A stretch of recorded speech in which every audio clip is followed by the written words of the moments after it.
Welcome to Emmanuel Maths Academy. So we have a problem on the board.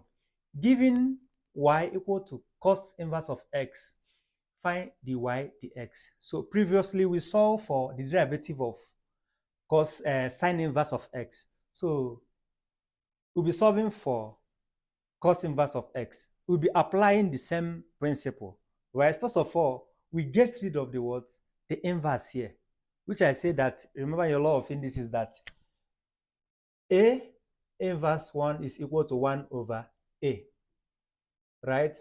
So after this, after getting rid of the inverse, you now apply, differentiate implicitly using what we call implicit differentiation, right? So let's get to the solving.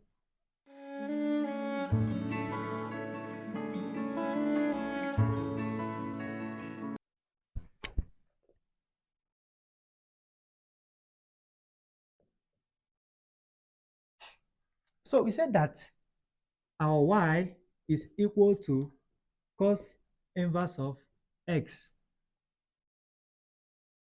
Hence, our y is equal to what? Cos inverse is the same thing as 1 over cos. Remember, you still have your x here, right? We're applying the law of indices, right? So we do what? You cross multiply. If you cross multiply, this one will come to this place. Then normally you have invisible 1 here. 1 times 1 will still give you the same thing. Times x will give you x.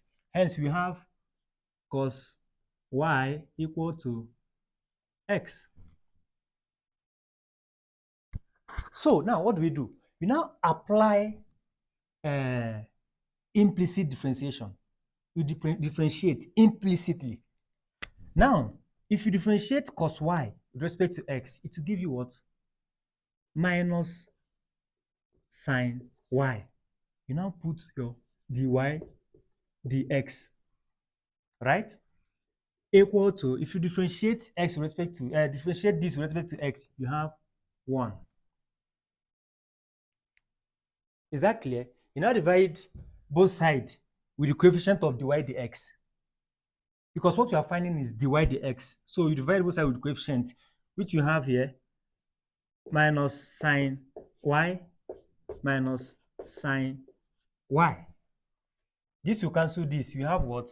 That our dy dx is equal to what? Minus 1 over sine y. Right?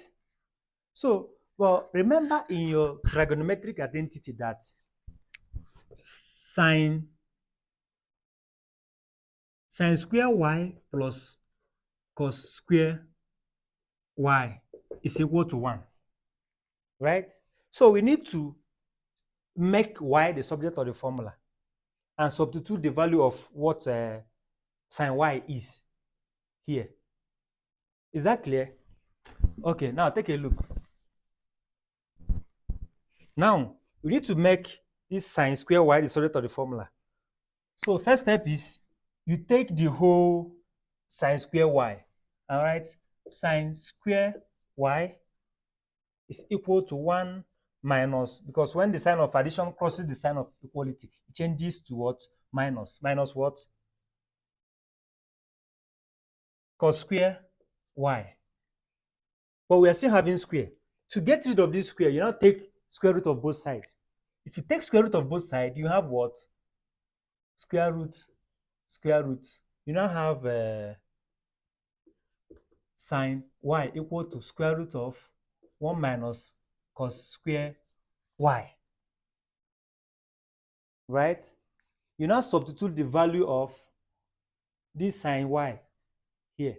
You can call this maybe equation star, or maybe star. Just call it star. You now substitute the value of sine y here. Hence, our dy dx is equal to minus 1 over what? Sine y. So what is sine y? Square root of what?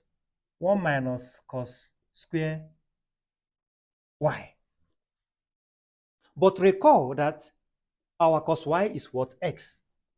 Cos y is x. Recall that cos y is equal to what? X. Therefore, our dy dx is equal to minus 1 over square root of 1 minus what? X. But we have square here. It will be what? X squared. Therefore, the derivative of cos inverse of x is equal to what? Minus 1 over square root of 1 minus x squared.